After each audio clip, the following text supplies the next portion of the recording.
Hello students, welcome back to commerce Shruti. I hope all of you are doing good. तो आज की video start करने से पहले मैं आपके साथ 2 मिनट के लिए कुछ डिस्कस करना चाहती हूँ। बहुत सारे स्टूडेंट्स हैं जो मुझे बोलते हैं कि मैम हमें कॉमर्स बहुत टफ लग रही है या हमें अकाउंट समझ में नहीं आ रही।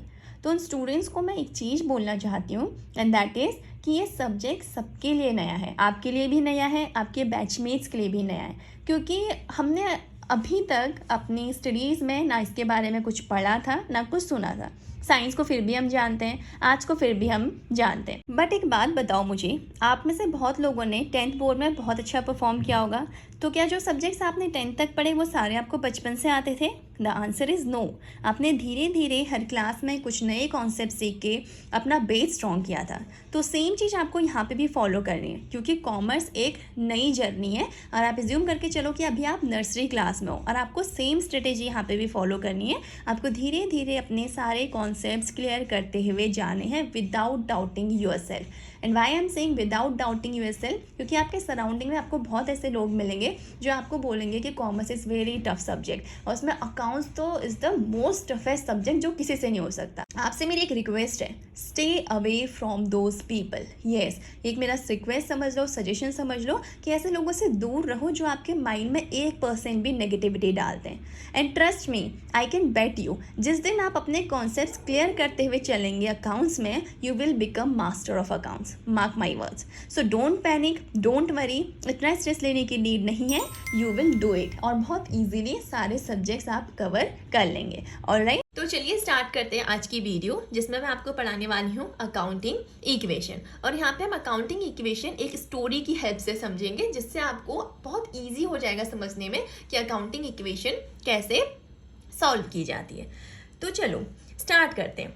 लेट्स सपोज मैंने एक बिजनेस स्टार्ट करना है, मैंने कह लो या आपने कह लो, हमें एक बिजनेस स्टार्ट करना है। तो बिजनेस को स्टार्ट करने के लिए सबसे पहले हमें किस चीज़ की ज़रूरत होती है? पैसे की। आप कह रहे होगे कि मैम हमें पैसे से पहले तो आइडिया की नीड होती है। बिल्कुल सही, लेकिन मैं यहाँ पे अज्यूम कर रही हूँ कि आइडिया आपके पास ऑलरेडी है, अब आप अपने बिजनेस को स्टार्ट करने जा रहे हैं। तो अब स्टार्ट करने जा रहे हैं तो सबसे पहले किसकी ज़रूरत पड़ेगी? पैसे की। तो उस पैसे को बिजनेस के बुक्स में क्या बोलते हैं, या फिर मैं ये बोलूँ आपसे कि बिजनेस के लैंग्वेज में उस पैसे को, जो ओनर पैसा लगाते हैं, उसे हम क्या बोलते हैं? कैपिटल बोलते हैं ना।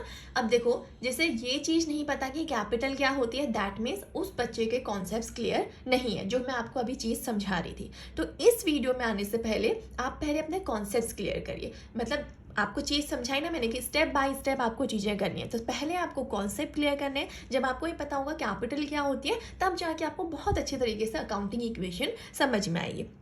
ठीक हो गया, पर फिर भी मैं आपको यहाँ पे एक्सप्लेन कर देती हूँ। कैपिटल मतलब क्या, कि वो पैसा जो बिजनेस का ओनर बिजनेस में लगाता है, बिजनेस उसे किस नाम से रिकॉर्ड करता है, कि बोलता है कि ये कैपिटल है। यानी कि जो एक कैपिटल है किसको रिप्रेजेंट कर रहा है? ओनर के पैसे को रिप्रेजेंट कर रहा है। और हम ऐसा क्यों करते हैं? बिजनेस उसे अपनी बुक्स में रिकॉर्ड करता है कैपिटल के नाम से, ऐसा क्यों? अगेन एक कॉन्सेप्ट की वजह से। कौन सा कॉन्सेप्ट है वो? बिल्कुल सही बोला आपने, वो है आपका बिजनेस एंटिटी कॉन्सेप्ट। ये कॉन्सेप्ट क्या बोलता है कि आपका जो बिजनेस है और जो आपका ओनर है, हम उन दोनों को सेपरेट एंटिटी मानते हैं। यानी कि जब भी हमने बिजनेस स्टार्ट किया और अपने बिजनेस के हम ट्रांजेक्शन्स को रिकॉर्ड करते हैं बुक्स में, तो वहाँ पे हम क्या एज्यूम करके चलते हैं कि बिजनेस अलग एंटिटी है और हमारा ओनर अलग एंटिटी है। यानी कि जो बिजनेस में पैसा लगा रहा है ओनर, वो बिजनेस के लिए क्या एक तरीके से लाइबिलिटी है। यानी कि जो बिजनेस है उसे ओनर को वो पैसा एक न एक दिन वापस करना पड़ेगा। तो हम उसे किस नाम से शो करते हैं? उस लाइबिलिटी को, जो ओनर का पैसा है, उस लाइबिलिटी को हम बिजनेस में रिकॉर्ड करते हैं कैपिटल के नाम से। ये तो हो गई थोड़ी बेसिक नॉलेज जो आपको ऑलरेडी होनी चाहिए इस चैप्टर में आने से पहले। तो मैं आपको क्या बोल रही थी कि हमें एक बिजनेस स्टार्ट करना है, तो सबसे पहले हमें किस चीज़ की ज़रूरत होगी? पैसे की ज़रूरत होगी। राइट और रॉन्ग? ठीक है। और बिजनेस के लैंग्वेज में हम उसे क्या बोलते हैं? कैपिटल। ये भी चीज़ अब आपको क्लियर हो गई होगी। ठीक है, अब ये अज्यूम करो कि मैंने कैपिटल भी इन्वेस्ट कर दी, यानी कि मैंने बिजनेस में पैसा लगा दिया, मैंने अपना बिजनेस स्टार्ट कर दिया। दैट मीन्स मेरे बिजनेस का एक अकाउंट ओपन हो चुका है जिसमें मैंने कुछ अमाउंट इन्वेस्ट कर दिया। ठीक है, तो अब इस ट्रांजेक्शन को भी हम बुक्स में रिकॉर्ड करेंगे, क्योंकि सारे बिजनेस ट्रांजेक्शन हम बुक्स में रिकॉर्ड करते हैं। तो जब मैं इस ट्रांजेक्शन को बुक्स में रिकॉर्ड करूँगी तो मैं इसे किस तरीके से रिकॉर्ड कर सकती हूँ, या मैं आपसे ये बोलूँ कि अगर ये ट्रांजेक्शन आपसे क्वेश्चन एग्जाम में पूछा जाएगा तो किस तरीके से पूछा जाएगा, दैट इज या तो वह आपसे बोल देगा स्टार्टेड बिजनेस विथ कैश और कितना पैसा आपने लगाया वो आपको लिख के दे देगा, या फिर वो बोल सकता है कमेंस्ड बिजनेस विथ कैश और अमाउंट लिख देगा, या फिर सीधे सीधे उस पर्सन का नाम दे देगा जिसने बिजनेस स्टार्ट किया और स्टेटमेंट क्या लिख देगा, प्रीति स्टार्टेड बिजनेस विथ कैश ₹1,00,000। इसके अलावा किसी भी तरीके से आपसे ट्रांजेक्शन नहीं पूछा जा सकता। तो बहुत सिंपल है। देखो अब मैं आपको ट्रीटमेंट सिखाऊंगी कि कैसे इसका जो आपने बिजनेस स्टार्ट किया है इसका हमारी अकाउंटिंग इक्वेशन में इफेक्ट पड़ता है या कैसे इसका ट्रीटमेंट किया जाता है। ठीक है, तो सबसे पहले देखते हैं कि अकाउंटिंग इक्वेशन होती क्या है। अकाउंटिंग इक्वेशन होती है assets is equal to liabilities plus capital. अब आप बोलोगे कि मैम ये तो सुना है कि असेट साइड हमेशा लाइबिलिटी के इक्वल होनी चाहिए, ये तो अकाउंट्स का रूल कहता है, लेकिन ये लाइबिलिटीज प्लस कैपिटल के पीछे क्या लॉजिक है। तो बहुत सिंपल लॉजिक है, मैंने अभी भी आपको बताया कैपिटल क्या होती है, वो पैसा जो ओनर का है। दैट मीन्स ये वो लाइबिलिटी होती है जो हमारे इंटरनल यूजर्स को मिलने वाली है। नहीं समझ में आया, ऐसे समझाती हूँ। अच्छा लेट्स सपोज मैंने कहा कि मेरे पास टोटल बिजनेस में इतने एसेट्स हैं जिसमें से ओनर का पैसा इतना है और एक्सटर्नल का पैसा इतना है। एक्सटर्नल मतलब क्या, जो हमें पेमेंट करना है एक्सटर्नल पार्टीज़ को, जैसे कि हमने किसी से लोन लिया होगा तो ओनर से ना लेके हमने किसी थर्ड पर्सन से यहाँ पे क्या किया है, लोन लिया है। तो वो लाइबिलिटी जो हमें इंटरनल पार्टीज़ को ना पे करके किसी एक्सटर्नल पार्टी को पे करनी है उसको हम बोलते हैं लाइबिलिटीज़। और जो पैसा ओनर का है तो बिजनेस के लिए वो भी लाइबिलिटी, क्योंकि वो बिजनेस को ओनर को रिटर्न करना है, लेकिन हम उसे बिजनेस की बुक्स में किस नाम से रिकॉर्ड करते हैं, कैपिटल के नाम से। क्लियर है ये चीज़? ये तो बहुत सीधी सिंपल सी चीज़ है जो कि आपको ऑलरेडी पता भी होनी चाहिए। ठीक है, अब चलो देखो हमारे पहले ट्रांजेक्शन का इम्पैक्ट देखते हैं। मैंने आपसे पूछा कि इस ट्रांजेक्शन को 3 तरीके से यहाँ पे पूछा जा सकता है, started business with cash, commenced business with cash, या प्रीति स्टार्टेड बिजनेस विथ कैश ₹1,00,000। ये तो सबको समझ में आ गया। अब इसका अकाउंटिंग ट्रीटमेंट कैसे होता है, देखो एक चीज़ बताओ, मैंने बिजनेस में पैसा डाला तो मैं सारे ट्रांजेक्शन किसके पॉइंट ऑफ व्यू से रिकॉर्ड कर रही हूँ, बिजनेस के पॉइंट ऑफ व्यू से। अभी मैं ये छोड़ देती हूँ कि मैंने बिजनेस स्टार्ट किया है, लेट्स सपोज ओनर, चलो यही समझते हैं, मैंने बिजनेस स्टार्ट किया है तो बिजनेस अलग है और मैं अलग हूँ। अब मैंने बिजनेस में पैसा डाला है कितना, ₹1,00,000। तो क्या बिजनेस को वो पैसा मिला है कि नहीं मिला है, बिल्कुल मिला है। तो क्या बिजनेस के पास कैश इंक्रीज होगा कि नहीं होगा, बिल्कुल। मैं क्या कर रही हूँ, मैं अपने यहाँ से ₹1,00,000 बिजनेस में इन्वेस्ट कर रही हूँ, दैट मीन्स बिजनेस के पास ₹1,00,000 इंक्रीज होंगे। अब मुझे बताओ, मैंने क्या बोला, कैश इंक्रीज होगा। कैश क्या होता है, असेट। कैश असेट होता है, ये आपने कहाँ सीखा था, बेसिक अकाउंटिंग टर्म्स में। हमने देखा था कि कितने टाइप के असेट्स होते हैं, तो उसमें से हमें पता था कि जो हमारे एक करंट असेट की कैटेगरी आती है वो क्या बताती है कि असेट्स के अंदर, करंट असेट्स के अंदर क्या आता है, कैश आता है। या फिर आप इन शॉर्ट कह लो कि कोई भी ऐसी चीज़ जो बिजनेस को बेनिफिट देने वाली है वो क्या होती है, बिजनेस के लिए असेट होती है। अब देखो बिजनेस के पास कैश आया तो मैंने क्या बोला, कैश क्या होता है, असेट। तो मैंने क्या किया, असेट के नीचे यहाँ पे सिंपली होल्ड ऑन, यहाँ पे मैंने लिख दिया कैश। अब मेरा कैश इंक्रीज हुआ है कितने से, असेट साइड पे 1,00,000 से। क्लियर हो गया सबको? ठीक है, तो मैम ये तो पता चल गया कि हमारे पास बिजनेस में कैश आया, ये तो हमने रिकॉर्ड भी कर लिया। लेकिन एक रूल ये भी तो कहता है कि asset side should always be equal to liability side. लेकिन ये तो सिर्फ कैश साइड पे 1,00,000 इंक्रीज हो गया, इसका दूसरा इम्पैक्ट क्या पड़ेगा। देखो जो भी हम ट्रांजेक्शन रिकॉर्ड करेंगे उसके हमेशा 2 इम्पैक्ट होंगे। तो पहला इम्पैक्ट तो क्या हुआ, यहाँ पे मेरा एक हमारी असेट इंक्रीज हुई, किस नाम से, कैश नाम से। कौन सी साइड पे इंक्रीज हुई, क्योंकि कैश असेट है तो असेट साइड पे 1,00,000 की हमारी कैश क्या हो गया, इंक्रीज हो गया, असेट इंक्रीज हो गया, आप कह सकते हैं। ठीक है, अब दूसरा इम्पैक्ट क्या पड़ेगा, इस कैश के बढ़ने के साथ साथ क्या मेरी एक लाइबिलिटी भी बढ़ी, हाँ या ना। कैसे, देखो ये जो मेरे पास ₹1,00,000 आए, ये पैसा किसका है, ओनर का पैसा है। तो दैट मीन्स इस पैसे के आते ही मेरी एक लाइबिलिटी बढ़ गई, किस नाम से, कैपिटल नाम से, क्योंकि ये पैसा किसको बिलोंग करता है, ओनर को बिलोंग करता है। दैट मीन्स मेरे कैश के साथ साथ मेरी एक लाइबिलिटी इंक्रीज हुई in the name of capital, that is ₹1,00,000। तो समझ में आया ट्रांजेक्शन की नहीं आया। तो जब भी आपसे क्वेश्चन में ये पूछा जाए स्टार्टेड बिजनेस विथ कैश, तो उसका सिर्फ छोटा सा ट्रीटमेंट आपको यहाँ पे करना है। वो क्या कि बिजनेस में जैसे ही पैसा आता है तो पहली बात तो पैसा आया, दैट मीन्स कैश इंक्रीज हुआ। कैश इंक्रीज हुआ, कैश क्या होता है, असेट। तो मैंने असेट साइड पे कैश को लिख दिया विथ ₹1,00,000। दूसरा इम्पैक्ट क्या पड़ा कि जैसे ही ओनर ने मेरे बिजनेस में पैसा डाला वैसे ही मेरी एक लाइबिलिटी इंक्रीज हो गई in the name of capital. तो दैट मीन्स कि हमारी लाइबिलिटी साइड पे भी कैपिटल इंक्रीज हो गई विथ ₹1,00,000। ये सिंपली वैसा है कि हम जैसे लोन लेते हैं, मेरे पास लोन का पैसा आया, मानो मैंने 1,00,000 का बैंक से लोन लिया है, तो मेरे पास 1,00,000 रुपये तो आए, लेकिन साथ ही साथ मेरी एक लाइबिलिटी भी बढ़ गई ना कि हर महीने EMI देनी है, हर महीने मुझे इंटरेस्ट पे करना है, तो मेरी लाइबिलिटी उस पैसे के आने के साथ ही बढ़ गई ना। वैसे ही क्या है कि बिजनेस में जैसे ही ओनर ने पैसा डाला, पैसा डालते ही बिजनेस की लाइबिलिटी भी इंक्रीज हो गई। I hope this transaction is clear to you. चलिए, कैपिटल तो इन्वेस्ट हो गई, अब अगला काम मुझे क्या करना है, अपने थोड़े बिजनेस के इंफ्रा पे ध्यान देना है, इंफ्रास्ट्रक्चर पे ध्यान देना है। दैट मीन्स मैं अपने बिजनेस के लिए लेट्स सपोज फर्नीचर परचेज कर रही हूँ, ठीक है। तो फर्नीचर परचेज करिए तो आपसे कैसे पूछा जा सकता है, बोलेगा कि furniture purchase for cash ₹20,000। Simply आपसे बोला है कि हमने फर्नीचर परचेज किया है कैश में, कितने का, 20,000 का। समझ में आ गया ट्रांजेक्शन सबको। अब देखो इसका इम्पैक्ट क्या पड़ता है हमारी अकाउंटिंग इक्वेशन में। हमने क्या किया, फर्नीचर परचेज किया, तो मेरे पास क्या आया होगा बिजनेस में, फर्नीचर आया होगा। और फर्नीचर क्या होता है, असेट होता है। तो मैंने सिंपली असेट साइड पे क्या किया, क्योंकि कितने का परचेज किया था, 20,000 का, तो फर्नीचर को इंक्रीज कर दिया 20,000 से। समझ में आ गया सबको। क्योंकि फर्नीचर परचेज किया तो मेरे पास बिजनेस में फर्नीचर आया। फर्नीचर क्या होता है, असेट होता है, इसीलिए मैंने असेट साइड पे फर्नीचर लिखा और 20,000 से उसको ऐड कर लिया। ये चीज़ समझ में आ गई, राइट। अब देखो हर ट्रांजेक्शन के होते तो 2 इम्पैक्ट है। अब दूसरा इम्पैक्ट क्या होगा कि फर्नीचर परचेज तो किया, फर्नीचर तो आया, लेकिन उसके बदले मैंने क्या पे किया, कैश। राइट और रॉन्ग, बिल्कुल। तो मेरे पास से क्या होगा, दूसरी चीज, कैश माइनस होगा। क्यों कैश माइनस होगा, क्योंकि इस 20,000 के फर्नीचर को परचेज करने के लिए मैंने 20,000 का कैश पे किया। तो फर्नीचर आया, कैश गया, और कैश भी क्या होता है, असेट। तो दैट मीन्स अगेन मैंने असेट साइड पे यहाँ पे कैश लिखा और कैश में से 20,000 को माइनस कर दिया। समझ में आ गई सबको ये चीज़, ठीक है। अब आपने एक चीज़ नोटिस करेगी, ये जो ट्रांजेक्शन था इसका इम्पैक्ट हमारा सिर्फ और सिर्फ असेट साइड पे ही बढ़ा है कि नहीं। देखो एक बार फर्नीचर इंक्रीज हुआ जो कि असेट था, और एक बार मैंने क्या बोला कि कैश डिक्रीज हुआ जो अगेन असेट था। तो दोनों इम्पैक्ट कहाँ पड़े हमारे, असेट साइड पे। तो ऐसा भी पॉसिबल है कि एक ट्रांजेक्शन हमारा सिर्फ और सिर्फ या तो असेट साइड को भी इम्पैक्ट कर सकता है या सिर्फ और सिर्फ लाइबिलिटी साइड को भी इम्पैक्ट कर सकता है। क्लियर हो गई ये चीज़, ओके। अब दूसरा देखो, फर्नीचर भी परचेज कर लिए, चलो अपनी स्टोरी को कंटिन्यू रखते हैं। फर्नीचर परचेज करने के बाद अब मैं अपना बिजनेस एक्चुअल में स्टार्ट करूँगी ना। मैंने वो फर्नीचर अपना इंफ्रास्ट्रक्चर क्यों डेवलप किया है, ताकि अच्छे से वहाँ पे काम हो सके, मेरा बिजनेस अच्छे से रन कर सके।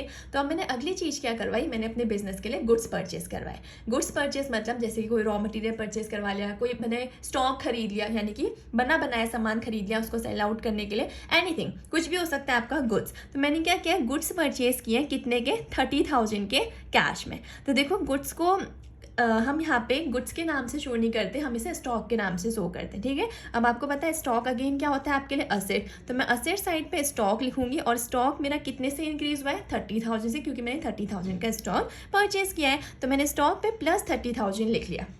पहला इम्पैक्ट तो मैं पता चल गया। दूसरा इम्पैक्ट क्या होगा, अब अगेन मैं कोई चीज़ परचेज कर रही हूँ तो उसके बदले कैश पे कर रही हूँ। यही तो बोला है ना कि गुड्स परचेज फॉर कैश 30,000। तो स्टॉक आया लेकिन क्या हुआ, कैश गया। तो अगेन कैश हमारा क्या होता है, असेट। तो असेट साइड पे मैंने कैश लिखूंगी और कैश में से 30,000 को माइनस कर दूंगी। अकाउंटिंग इक्वेशन टैली हो गई। कैसे, एक बार स्टॉक आया तो प्लस 30,000, और उसकी वजह से क्या हुआ, कैश गया तो माइनस 30,000। आई होप ये ट्रांजेक्शन क्लियर है, ऑलराइट। अब नेक्स्ट ट्रांजेक्शन कह रहा है कि गुड्स सोल्ड फॉर कैश ₹50,000। इस बार मैंने क्या किया है, अपना गुड्स, अपना स्टॉक सेल आउट किया है। तो मुझे एक चीज़ बताओ, पहली चीज़ क्या हो रही है ट्रांजेक्शन में, मेरे पास से गुड्स जा रहा है, दैट मीन्स मेरे पास से स्टॉक कम हो रहा है। राइट और रॉन्ग। अब यहाँ पे समझने वाली चीज़ क्या है, वही कि स्टॉक क्या होता है, असेट। मैं आपको इसलिए बार बार एक्सप्लेन नहीं कर रही हूँ क्योंकि मैं ये समझ के चल रही हूँ कि आपको मैं ये पता है कि फर्नीचर असेट होते हैं, कैश असेट होता है, स्टॉक असेट होता है, और क्या लाइबिलिटीज़ होती हैं, क्या असेट होता है, ये आपको अच्छे से क्लियर है। नहीं क्लियर है तो पहले जाके अपने बेसिक्स क्लियर करो, अदरवाइज आपको अकाउंटिंग इक्वेशन टफ लगेगी, कोई फ़ायदा नहीं इसे पढ़ने का। तो पहले बेसिक्स क्लियर करो, ओके, ठीक है। अब मैंने कहा मेरे पास से स्टॉक गया, तो मेरा स्टॉक क्या होता है, असेट होता है। तो मैंने असेट साइड पे स्टॉक लिखा, और स्टॉक में से अपने कितने का स्टॉक बेचा है, 50,000। तो 50,000 के स्टॉक को माइनस कर दिया, बहुत सिंपल है। अब स्टॉक गया है तो 2 इम्पैक्ट होते हैं ट्रांजेक्शन के। दूसरी क्या चीज़ होगी, बिल्कुल सही। हमारे पास क्या होगा, 50,000 कैश आएगा, क्योंकि इस बार मैंने क्या किया है, अपने स्टॉक को बेचा है। तो कोई भी चीज़ बिजनेस से सेल करूँगी तो मेरे पास क्या आएगी, इनकम आएगी। तो दैट मीन्स मेरे पास कैश आया है कितने का, 50,000 का। तो इस ट्रांजेक्शन का इम्पैक्ट क्या पड़ा, 50,000 का स्टॉक गया, पर स्टॉक की जाने की वजह से मेरे पास 50,000 का कैश आया। तो ये रहा इस ट्रांजेक्शन के दो इम्पैक्ट, स्टॉक डिक्रीज हुआ और कैश इंक्रीज हुआ। ठीक है, और ये आप देख सकते हो, आप इसको यहाँ पे नोट कर सकते हो कि ये कुछ ऐसे ट्रांजेक्शन है जिसका इम्पैक्ट सिर्फ और सिर्फ हमारी एक साइड पर पड़ता है अकाउंटिंग इक्वेशन से, अकाउंटिंग इक्वेशन में। जैसे कि यहाँ पे सिर्फ असेट साइड पे हमारा इन ट्रांजेक्शन्स का इम्पैक्ट पड़ा। चलिए, हमने गुड्स भी परचेज कर लिए, हमने गुड्स को सेल भी कर लिया और उसके बदले हमारे पास कैश भी आ गया। अब एक बात बताओ, क्या इतने में काम खत्म हमारा? बिल्कुल नहीं। अब जो मैंने अपने गुड्स बेचे हैं, अगर मैंने उन गुड्स को प्रोड्यूस करने में कोई वर्कर्स हायर किए थे तो उन वर्कर्स को मुझे वेजेस भी तो पे करने पड़ेंगे, राइट और रॉन्ग? ठीक है, तो इस ट्रांजेक्शन को आप कैसे रिकॉर्ड करते हैं बुक्स में, या आपसे एग्जाम में कैसे पूछा जाएगा? सिंपली बोल देगा कि आपने वेजेस पे किए हैं 10,000। समझ में आ गया ट्रांजेक्शन? ठीक है, अब वेजेस के पे करने से मेरा खर्चा बढ़ रहा है कि नहीं बढ़ रहा है? तो पहली चीज़ क्या होगी, मेरे पास से कैश जाएगा, राइट और रॉन्ग? ठीक है, तो कैश क्या होता है, असेट। तो मेरे असेट साइड में से मैंने कैश माइनस कर दिया विद रुपीज़ 10,000। अब इसका दूसरा इम्पैक्ट कहाँ पड़ेगा, देखो, इसका दूसरा इम्पैक्ट पड़ेगा मेरा कैपिटल पे।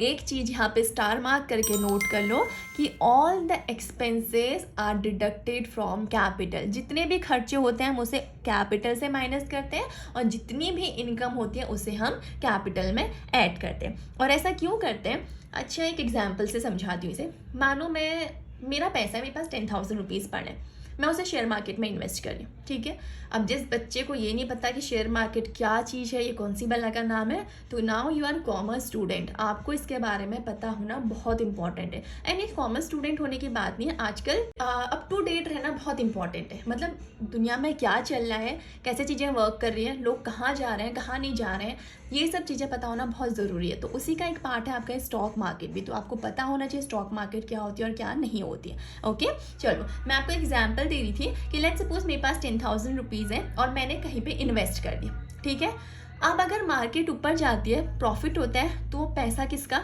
10 का वो 15,000 बन गया मानो, तो 5,000 एक्स्ट्रा किसके, मेरे, वो कहाँ आएंगे, मेरे पास आएंगे। अब लेट्स सपोज कि वो मार्केट ऊपर नहीं गई, मार्केट गिर गई और मुझे लॉस हो गया 5,000 का, तो बचे कितने अब सिर्फ मेरे पास 5,000।